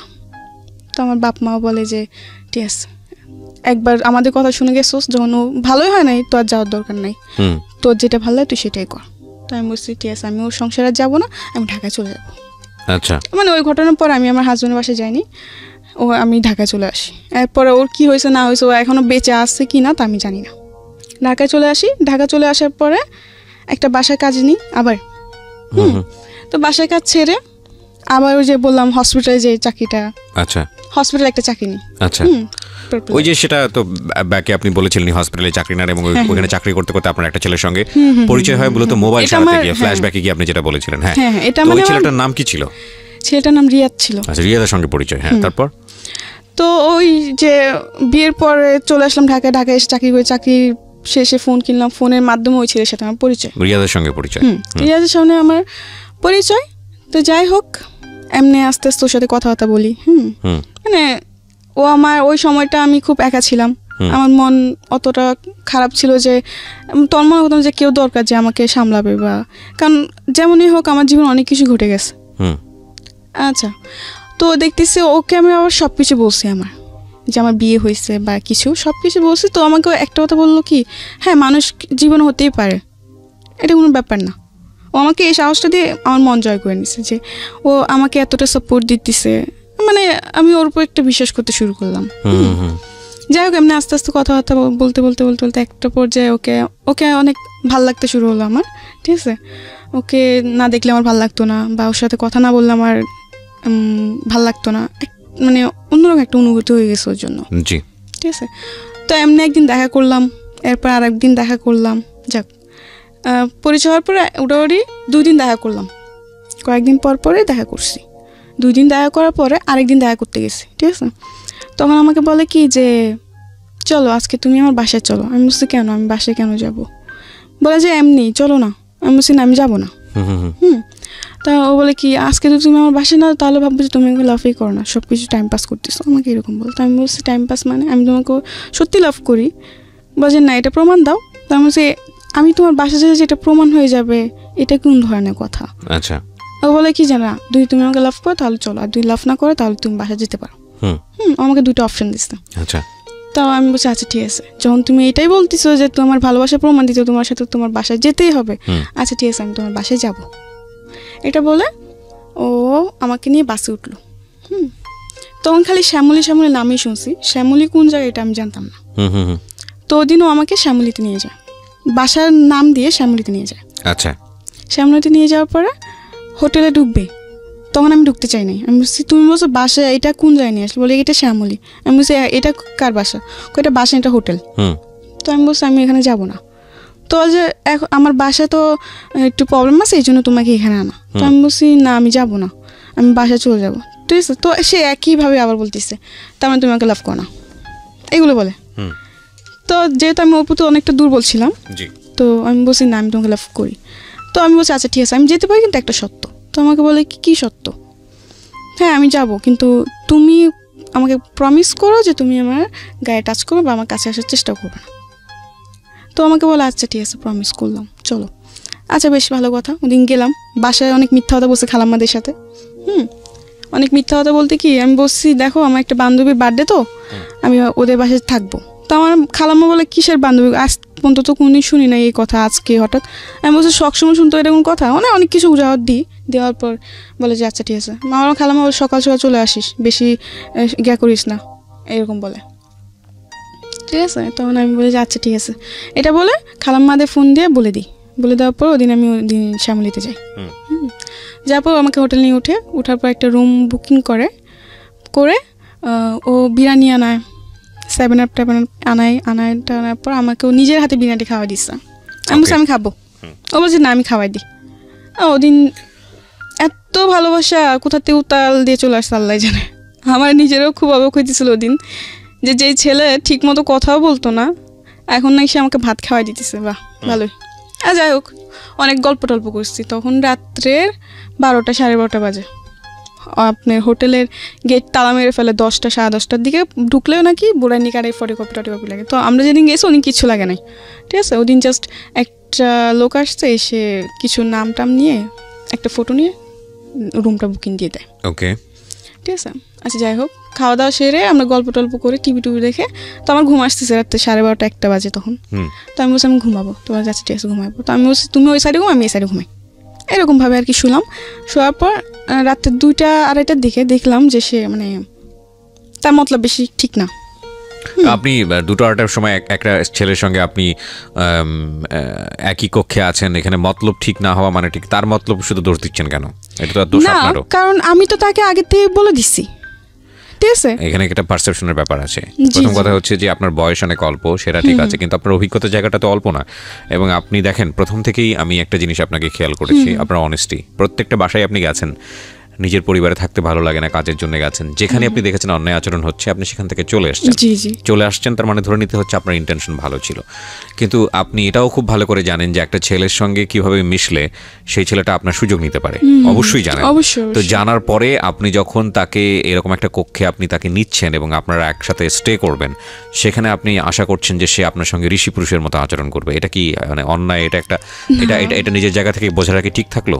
এটা তো আপনি মূলত এটা আমার বোঝা যায় থেকে ঠিক ছিল না দেখে তো আজকে এরকম। এক্স্যাক্টলি। সো আপনি এটাকে স্বীকার করতে হবে যে এটা আমার ভুল, এটা আমার ভুল। কিন্তু ওদিন আমি যে ওকে ওখান থেকে যে আমি ওর সাথে ঝগড়া করে বের হয়ে আসবো, এমনও কোনো পথ আমার ছিল না। যদি ওরকম যদি থাকতো আমি ওদিন সত্যি বের হয়ে আসতাম। ওকে। রাতে 2টা 2:30 তখন আমি না পাবো গাড়ি, না আপনি একই সঙ্গে একটা রুমের মধ্যে আছেন, মানে না ও আমার বিশ্বাসটা অর্জন করছে, ঠিক আছে। আমি মনে করি যে সবাই তো পৃথিবীতে খারাপ না, কেউ তো ভালো আছে। ঠিক আছে, বলেন তারপর। আপনার এরকম জায়গাতে যাওয়াটাই উচিত হয়নি, এখানে গিয়ে তাকে টেস্ট করা আমার এরকম যাওয়াটা উচিত হয়নি। এটা আমি অপরাধ, নিজেকে দোষারোপ করি যে আমার একটা মিস্টেকের কারণে এরকম হয়েছে, ঠিক আছে। এটা আমি নিজেকে দোষারোপ দিই, এটা আমার দোষ, এটা কারো দোষ না। যাই হোক, পরে গেলাম, ও আমার সাথে অনেক মানে খারাপ আচরণ করে, ঠিক আছে।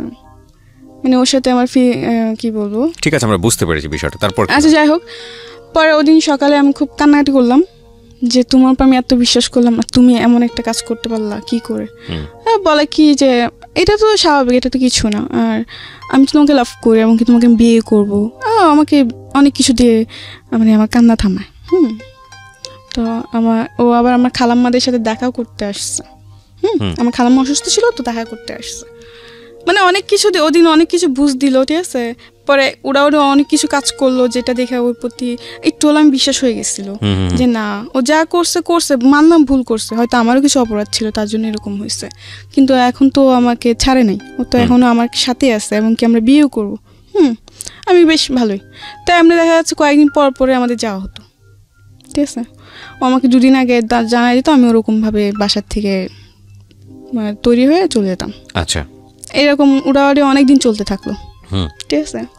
চলার পরে একটা পর্যায়ে আমার খালাম্মারা সন্দেহ করতে শুরু করে যে আসলে তুই কোথায় যাস, কার সাথে যাস। এরপর আপনার রেগুলার এটা মেইনটেইন করতে? হ্যাঁ, রেগুলার বলতে ধর মাসে 2-3 বার এটা হতোই। যাই হোক, পরে আমার খালাম্মারা বকাঝকা করে যে তুই তো আর আগে এরকম কোনোদিন এরকম করিস না, তাহলে এখন কেন করতেছিস। তো আমি বললাম যে এমনি, অনেক কিছু বলে। পরে আমার খালাম্মা আমার সাথে ঝগড়া করে আমাকে এমনকি মারতেও আসে।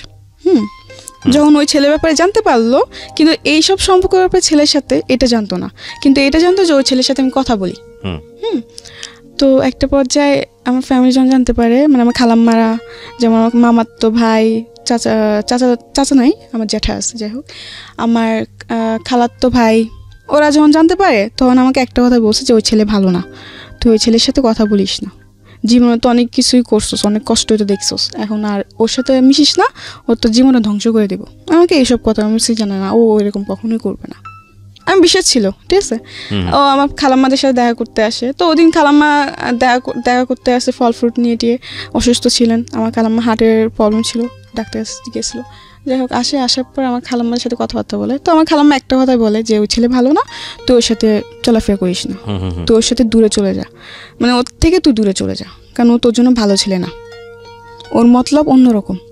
আমার খালাম্মা বললো আর কি। তো আমি কি যে বলো, তোমাদের সবই খারাপ হয়ে যায়, সবই তোমাদের জন্য খারাপ।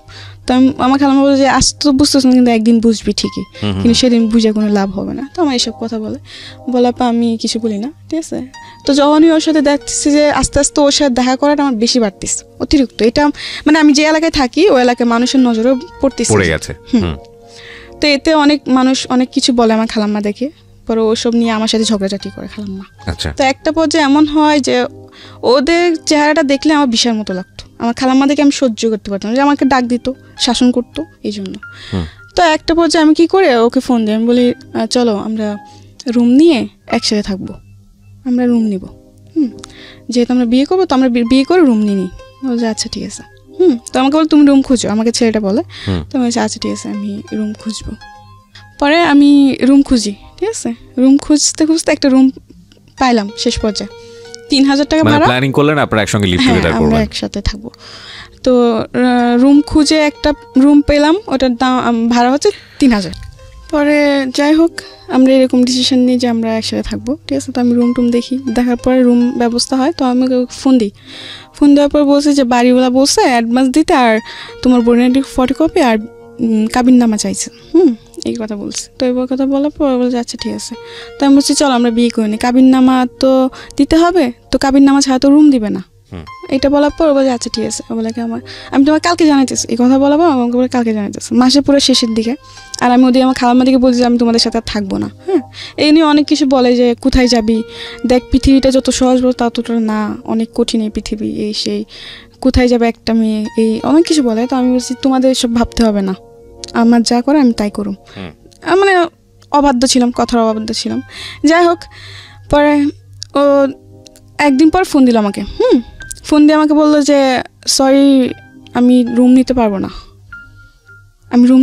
না, একটু প্রবলেম হয়ে গেছে, আমি ইমার্জেন্সি দেশে যেতে হবে। ওকে, মানে রিয়াদ আপনাকে এটা বললো? হ্যাঁ, ও আমাকে এটা বললো। তো আমি বললাম যে এটা তুমি কি বলতেছো, রুম নিতে পারবো না মানে? মাস শেষের দিকে আমি খালাম্মা দিকে বল দিছি যে আমি ওদের সাথে থাকবো না, এখন আমি কোথায় যাব? এছাড়া তো আমার কোনো জায়গা চিনা জানা নাই, ঠিক আছে।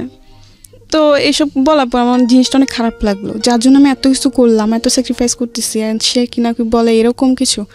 অনেক রাগ উঠছে ওর ওপর আমার। রাগে আমি ওর ফোন নাম্বারটা ডিলিট করে দিছি। দিয়ে আমার একটা মামাতো বোন ছিল, বলে রাখি আমার মামাতো বোন ওর আব্বু আম্মু আসার আগে আমার খালাম্মার সাথে 3 মাস ছিল। তার মানে আমার সাথে খুবই একটা বোনের থেকে বেশি বান্ধবী ছিল, ঠিক আছে। আমরা যখনই যেতাম একসাথে যেতাম ঘুরতে টুরতে, আর ও আমার ব্যাপারে সব জানতো। আমার রিয়াদের সাথে যে আমার এরকম সম্পর্ক এটাও জানতো, ঠিক আছে। তো আমাকে অনেক সাবধান করছিল, কিন্তু আমি মানি নাই। যাই হোক পরে একটা পর্যায়ে ও না করে দেয়, ও রুম নিবে না। তো এখন আমার মাথায় চিন্তা ঢুকে গেছে যে ও রুম নিবে না, তাহলে আমি কী করবো, কোথায় যাব? আমি তো তেমন কিছু চিনিও না। আচ্ছা যাই হোক পরে আমার ওই মামাতো বোনটাকে ফোন দিই। ফোন দেওয়ার পর বলি যে দেখ এরকম তুই আমার জন্য একটা চাকরি ব্যবস্থা আর থাকা খাওয়ার জায়গা ব্যবস্থা কর। তো বলছে আচ্ছা ঠিক আছে, সমস্যা নেই, আমি করতেছি। ও 2-1 দিনের মধ্যে একটা ব্যবস্থা করছে একটা মেয়ের সাথে। মেয়েটার নাম হচ্ছে আপনার সুবর্ণা। দেখতে অনেক সুন্দর ছিল, খাটোখুটো, বেশ ভালোই ছিল। ওকে, তো ওই মেয়েটার সাথে আমার থাকা খাওয়ার ব্যবস্থা করছে আমার মামাতো বোন। করার পর আমি বলছি আচ্ছা ঠিক আছে। তো আমি যাই, আমার খালাম্মাদের কাছ থেকে বিদায় নিয়ে চলে যাই। আমি যাওয়ার পরে ওখানে আমাকে নিয়ে যায় ওই রুমে, ঠিক আছে। তো রুমে গেলাম 1-2 দিন বেশ ভালোই। পরে জানতে পারলাম যে আরেকটা কথা বলে রাখি, আমার মামাতো বোনকে দিয়ে একটা ছেলের সাথে আমার পরিচয় হওয়ার পরে ওই ছেলে আর আমার মামাতো বোন আমাকে নিতে আসছে। আমি মোহাম্মদপুর লাগাত গেছি, ওখান থেকে ওরা আমাকে চরে নিয়ে যাবে, কারবাঙ্গি চরে। তো ওখান থেকে ওরা আমাকে নিয়ে যায়, চরে নিয়ে যায় ওর বান্ধবীর বাসায়। আমার মামাতো বোনের বান্ধবী বলে পরিচয় দিচ্ছে, তো আমারও তো বান্ধবী হয়। আচ্ছা যাই হোক গেলাম, যাওয়ার পর 1-2 দিন বেশ ভালোই। পরে জানতে পারলাম যে ওই ছেলেকে সুবর্ণা হাজব্যান্ড বলে পরিচয় দিয়ে এই রুমটা নিচ্ছে। মানে আসলে তো ওরা হাজব্যান্ড ওয়াইফ না, মিথ্যা কথা দিয়ে নিচ্ছে রুমটা, মিথ্যা কথা বলে নিয়ে পরে। কিন্তু হাজব্যান্ড একজনকে বানাইছে, কিন্তু রাত্রে এসে থাকে আরেকজন, সুবর্ণার বয়ফ্রেন্ড থাকে। ওকে, সুবর্ণার বয়ফ্রেন্ড থাকে। সুবর্ণার বয়ফ্রেন্ড প্রতিদিন রাত্রে চলে আসে, 11টা-12টার দিকে চলে আসে। ওরা সারা রাত জায়গা থাকে আর আপনার সারাদিন ঘুমায়। সুবর্ণা আবার এসব কাজ করতো সে। তো দেখা যাচ্ছে 1-2 দিন যাওয়ার পর দেখতে পারলাম একটা জিনিস, লক্ষ্য করলাম যে ও রাতে 2টা নয় 3টা নয় বাসাতে বের হতেছে, আবার বাসায় আসতেছে, ঠিক আছে। কোনো চাকরি করে না, কিন্তু অথচ ওদের কাছে টাকার কোনো অভাব নাই। ওকে, এটা আপনি নোটিস করলেন নিজে নিজে? হ্যাঁ। তো একটা পর্যায়ে আমরা দেখতে দেখতে প্রায় অনেক দিন কেটে গেল, 10 দিনের মতো এরকম কাটছে। কাটার পর আরেকটা জিনিস, সুবর্ণা এবং সুবর্ণার বয়ফ্রেন্ড একটু অন্যরকম ছিল, একটু মানে কি বলবো, সবকিছু ওপেনলি। কিন্তু হ্যাঁ, ও মানে সুবর্ণা এটার জন্য কোনোদিন ওকে বাধা দেয় নাই, ঠিক আছে। কারণ হাজার হোক, সে আমার প্রেমিক হোক বা আমার হাজব্যান্ড হোক, আমার চোখের সামনে অন্য কোনো মেয়ের ব্যাপারে কথা বললে এটা আমি সহ্য করবো? অবশ্যই না। কিন্তু সুবর্ণা এরকম ছিল না, সুবর্ণা আরও উৎসাহিত দিত ওকে যে তুমি করতে পারো, সমস্যা নেই। ওকে, এরকম করতো, ঠিক আছে। তো এরকম কাটতে থাকে, এগুলো আমার ভালো লাগতো না। যে কি এসব কি, মানে কোনো কিছু মানে নিয়ম কারণ নাই, যখন ইচ্ছা এগুলো কি হচ্ছে, মানে আমার ভালো লাগতো না। হ্যাঁ, তো আমি অনেক ঝগড়াঝাটি করি ঠিক আছে। ঝগড়াঝাটি করার পর আমি প্রায় 10 দিন ভাত খাইনি রাগি না খেয়ে, ওই যে বললাম যে ওই যে ছেলেটার সাথে আমার পরিচয় হয়েছে ওদের ধারাতে, ওকে ফোন দিই, যাকে সুবর্ণা হাজব্যান্ড বানাইছে, ওকে ফোন দেওয়ার পর বলি যে আমি ভাত খাইনি, আমার ক্ষুধা লাগছে, আমার জন্য খাবার নিয়ে আসো। তো আমার জন্য খাবার টাবার নিয়ে আসতো, ঠিক আছে। নিয়ে আসার পরে এমনি করে কাটতে থাকলো, কয়েকদিন কাটলো, 5-6 দিন হয়ে গেল, ঠিক আছে। তো একদিন ওরা একটা পার্টিতে যাবে, তো পার্টিতে যাবে, তো আমাকে বলতে তুইও চল পার্টিতে যাব। আবার সুবর্ণা যেটা করতো ওইটার মধ্যে আমার মামাতো বোনও যুক্ত হয়ে গেছে। ফার্স্টে করে নাই, ঠিক আছে, কিন্তু পরে যে ওরা দুজন একসাথে একাত্তর হয়ে গেছে। তো ওরাও চাইছিল আমি করি, কিন্তু আমার একটা কথা ছিল যে আমি মরে যাব, কিন্তু আমি এইসব কিছু করব না। তো ওরা বলে কি হ্যাঁ এখন করবি না, একদিন দেখিস ঠিকই করবি, কারণ যে ছেলের সাথে তুই পরিচয় হয়েছিস ও ছেলে ভালো না। কারণ সুবর্ণা দায় করে ওই ছেলেকে, যা সুবর্ণার লাইফের জন্য ওই ছেলে দায়। তো আমার কথা যখন ও এতই খারাপ ছিল, তাহলে তবে আমার সাথে ওদের কেন পরিচয় করাই দিছিস? আমার কথা এটা। আমি বলছি ঠিক আছে, খারাপ না ভালো এটা আমি পরে দেখে নেব, তোদের থেকে আমার জানতে হবে না। এটা বলার পর ওরা বলে আচ্ছা ঠিক আছে একদিন বুঝবি। তো আমি বলছি আচ্ছা ঠিক আছে বুঝে নেব না, সমস্যা নেই। এইগুলো নিয়ে ঝগড়া, তারপর একদিন পার্টিতে যাবো, তো আমাকে বলছে তুইও চল। আমি বলছি না আমি পার্টিতে যাবো না, ঠিক আছে। তো বলে যে না পার্টিতে ওরকম কিছু না, জাস্ট ফ্রেন্ডসটা মিলে একজন বার্থডে সেলিব্রেট করবে, না ওইটা আমাদের যাবো। তো আমার আচ্ছা ঠিক আছে। তো আমরা তৈরি হলাম, 3 জন তৈরি হয়ে গেলাম। কিন্তু ওখানে যাওয়ার পর প্রায় 10-12টা ছেলে, ঠিক আছে, 10-12টা ছেলের মধ্যে আমরা 3 জন মেয়ে। আমাকে বলছে যে আরও মেয়েরা আসবে, অনেক বড় করে পার্টি হবে, এই সে অনেক কিছু বলে। তো আমি বিশ্বাস করি আচ্ছা ঠিক আছে আমি যাব। তো ওই পার্টিতে গেলাম, যে দেখি যে 10-12 জন ছেলে আর আমরা শুধুমাত্র 3টা মেয়ে। তো ওই দিন যাওয়ার পর আমার ভালো লাগে না, তো আমি বলছি আমি চলে যাবো। বলে কি এত রাত্রে তো বাসায় যাওয়া যাবে না, রাত্রে বেশি 11টার দিকে রওনা দিচ্ছে, যাইতে অনেক সময় লেগে গেছে।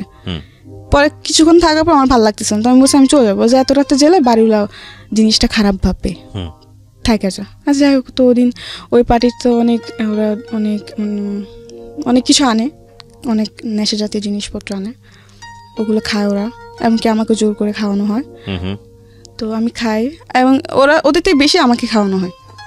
আচ্ছা, আপনাকে মানে ড্রাগ নিতে বলা হয়, এবং যেরকম মানে অনেক প্রকারের জিনিস। কি নেন? যেরকম আপনার ভিআরটা তো সিম্পল একটা জিনিস, ওটা কোনো বড় ব্যাপার না। ভিআর, মদ, পরে আপনার ইয়াবা, পরে গাঞ্জা, এরকম। এক রাতে আপনি এত কিছু নিয়ে ফেললেন? না মানে আমি ওদিন এত কিছু নিই নাই, আমি জাস্ট একটা জিনিস নিয়েছি, ওটা হলো মদ। কিন্তু ওদিন আমি মদটা এত পরিমাণ খেয়ে ফেলছি যে আমার পরে কোনো হুঁশ জ্ঞান নেই। ওই পার্টিতে যে আমি খেতে চাই নাই, ঠিক আছে, ওর বলছে কিচ্ছু হবে না তুই খা। আমার অনেক কিছু বললো, তো আমিও খেয়ে ফেললাম। কিন্তু খেতে খেতে এতগুলো আমাকে খাওয়া দিচ্ছে ওরা যে বলার বাইরে। মানে ওরা দুটি খাইছে একবার, আমি খাইছি ওদের সাথে, আমাকে খাওয়াইছে আবার 3বার, এরকমভাবে। মানে ওরা ডবল থেকে ডবল আমাকে খাওয়াইছে। খাওয়ানোর পর তো আমি হাবল তাবল বলতেছি, আমার পিছে কি করছে না করছে সব কিছু, মানে কান্না করতেছি আর বলতেছি। মানে তখন আমার কোনো হুঁশ জ্ঞান ছিল না, আমি যে বাসায় হেঁটে যাবো ওইটাও জ্ঞান ছিল না। তো ওদিন হ্যাঁ অনেক কিছু হতে পারতো, কিন্তু একটা ছেলে ছিল যার কারণে হয়তো আমি ওদিনও বেঁচে আসছি, নিজেকে হয়তো ওদিন রক্ষা করতে পারছি।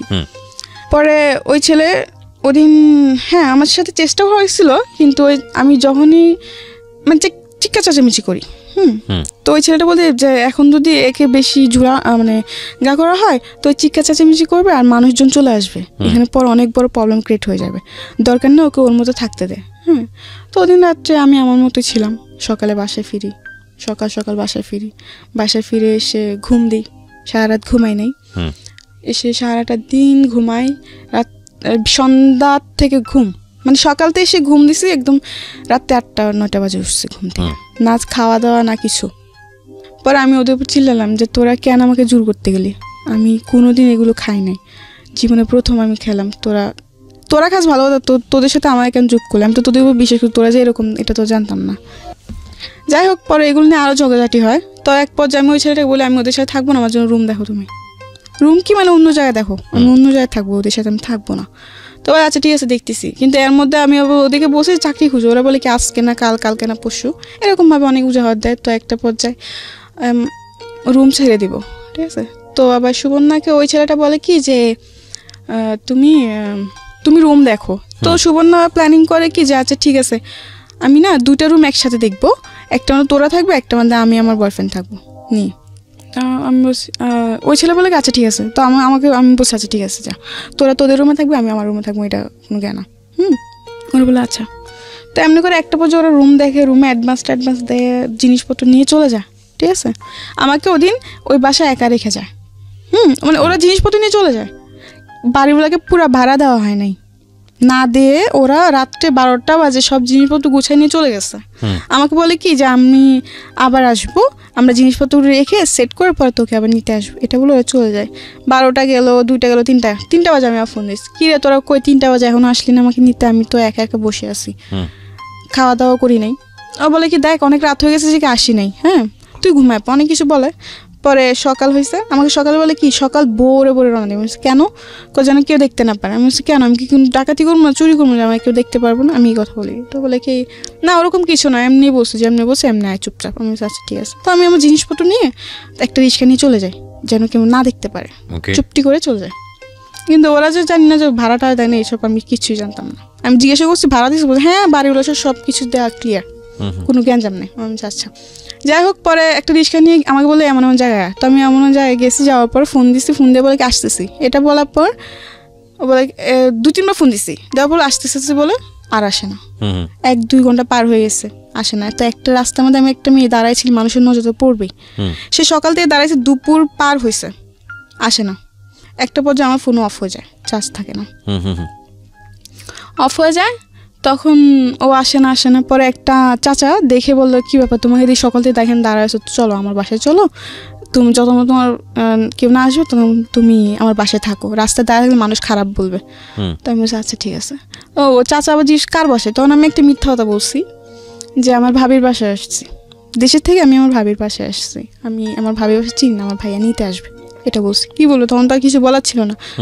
যাই হোক, পরে বলছে ঠিক আছে তোমার ভাইয়া আসার আগে তুমি আস্তে তুমি আমার বাসায় থাকো। যাই হোক, এরকমভাবে চলতে থাকে, ঠিক আছে। তো এরকমভাবে চলতে একটা পর্যায়ে আমি রুম নিই, ওই ছেলেটা আমাকে রুম নিয়ে দেয়। হ্যাঁ, রুম নিয়ে দেওয়ার পরে আমি রুমে থাকতে পরে ওই ছেলেটার সাথে মানে আমার একটা সম্পর্ক জড়ায় যায়। একটা সম্পর্ক জড়ায় যায়। একটা পর্যায়ে ওই ছেলেটা মানে বেশ কয়েকদিন ভালোই ছিল, সব কিছুই ঠিক ছিল, ঠিক আছে। ঠিক থাকার পরে কয়েকদিন পর দেখি যে ও ফোন টোন দেয় না, রিসিভ করে না। এর মধ্যে আবার 3-3.5 টাকা দিয়ে ঘর নিছে। একটা পর্যায়ে ঘর ভাড়া চলে আসছে সামনে। তো আমি খুব চিন্তায় পড়ে গেছি, ঘর ভাড়া কোথা দিয়ে দিব না দিব, মাথা নষ্ট পুরা। তো ওদিন আমাকে ওর বন্ধুকেও নাম্বার দেয় আমার, ওর বন্ধু আবার আমাকে একটা অফার দেয়, হ্যাঁ তুমি আসো, ঠিক আছে তুমি আসো, তুমি পরে এসে টাকা নিয়ে যাও। আচ্ছা। তো আমি ফার্স্ট বলছি মরে যাবো তবু করবো না, মানে একটা ওরকম ধরনের অফার দেয়। তো আমি বলছি না আমি মরে যাবো, কিন্তু আমি এরকম কিছু করবো না। তো বলছে না এটা তোমার একটা তো বাবা, এখন কী করবা তুমি, তোমার টাকা লাগবে, তোমাকে তো এমনি করে টাকা দিয়ে দেবে না। তো আমি বলছি যে না তবু আমি এসব কিছু করবো না। তো বলে কি যে না দেখো তুমি ভাবে দেখো। পরে আমি যাইতে চাই না, পরে ওই ছেলে আমাকে ফোন দিয়ে আমাকে অনেক কিছু বলে। তো আমি ওর অনেক ধরনের প্রশ্ন করার পর ও প্রশ্ন উত্তরগুলো দেওয়ার পর কেমন প্রশ্ন যে আমি বলছি যদি আমি এরকম কিছু করি তাহলে কি তুমি আগের মতো আমাকে লাভ করবো? হ্যাঁ অবশ্যই করবো, এরকম কিছু একটা প্রশ্ন করি। তো এক পর্যায়ে অনেক ভাবনা চিন্তা করে আর কোনো উপায় পাইনি, কারণ তোমার না পারতেছি ফ্যামিলির কাছে চাইতে, না পারতেছি কোনো বন্ধু বান্ধবের কাছে হেল্প চাইতে। তো একটা পর্যায়ে আমি ওদের অফারে রাজি হই। তো দিন যাওয়ার পরে বিকাল 4টায় যাই, সকাল 7টা-8টার দিকে বের হই ওখান থেকে। টাকা নিয়ে এসে ঘর ভাড়া দিই। যাই হোক, পরে একটা পর্যায়ে এরকম হতে থাকলো, ঠিক আছে। তো একটা পর্যায়ে আমি ভাবি যে আমি এসব কিছু আর করবো না, ওকে আমি চাকরি করব। কিন্তু একটা জিনিস কি, আমি যেখানে চাকরি করতে যাই সবার সে একই রকম ব্যবহার, আমার আর ভাল লাগে না। একই রকম, আমি তো 10টা মেয়ের মতো একটা মেয়ে, তো 10টা মেয়েকে তোমরা এরকম ভাবে তবে আমাকে কেন দেখো, মানে যেখানে যে আমার মানে শান্তি নেই। বুঝতে পেরেছি, এই কথাগুলো বুঝে নেবেন প্রিয় শ্রোতা আসলে কি বলতে চাচ্ছে, ঠিক আছে। তো এগুলো অনেক মানে যেখানে যায় এখানে সে একই কাহিনী ভাল লাগে না, ঠিক আছে। তো এমনি করতে আমি যেখানে চাকরি নিয়ে এই একই প্রবলেমের কারণে আমার সব কিছু ছাড়তে হয়, কারণ আমার চেষ্টা যে আমি এসব কিছু করবো না, আমি এসব আমাদের জড়াবো না, কিন্তু এগুলো আর হচ্ছে না, ঠিক আছে। তো একটা পর্যায়ে বিরক্ত হয়ে আমি ভাবি যে আমি আর চাকরি করবো না। তো আমি একটা বাসায় একটা মানুষের দ্বারাতে, ঠিক আছে, একটা বাসার পরিচয় একবার পরে বাড়িতে ফোন দেয়। আমার বাড়িতে তো আমার ফ্যামিলির সাথে খুব কম যোগাযোগ হয়, ঠিক আছে, বাড়িতে ফোন দেওয়ার পর জানতে পারি আম্মু খুব অসুস্থ, টাকা লাগবে। এখন আমার কাছে চাকরি নাই, আমি নিজেই অনেক কষ্টের মধ্যে আছি, আমি চাকরি নাই, আমার টাকা পয়সা, আমি কী করে টাকা দিব। তো অনেকজন থেকে ধার চাইছে, কেউ আর ধার দেয় না, সবাই এইটা ধারণা যায় আমি কোথা থেকে টাকা দিব, এইভাবে ধার দেয় নাই। পরে একটা পর্যায়ে আমি ওই ছেলেকে আবার ফোন দিই, আমি বলি দেখ এরকম সমস্যা, আমার কাজ লাগবে, আমি নিজে থেকে বলি। তো একটা বাসার পরিচয় হয়, তো ওখানে ওই বাসাতে আমি গেলাম, যাওয়ার পর এরকমভাবে চলতে থাকে অনেক দিন। তো একটা পর্যায়ে আমি ওই বাসাতে যেয়ে সেট হয়ে যাই, দিন রাত আমি ওখানেই থাকি, ঠিক আছে।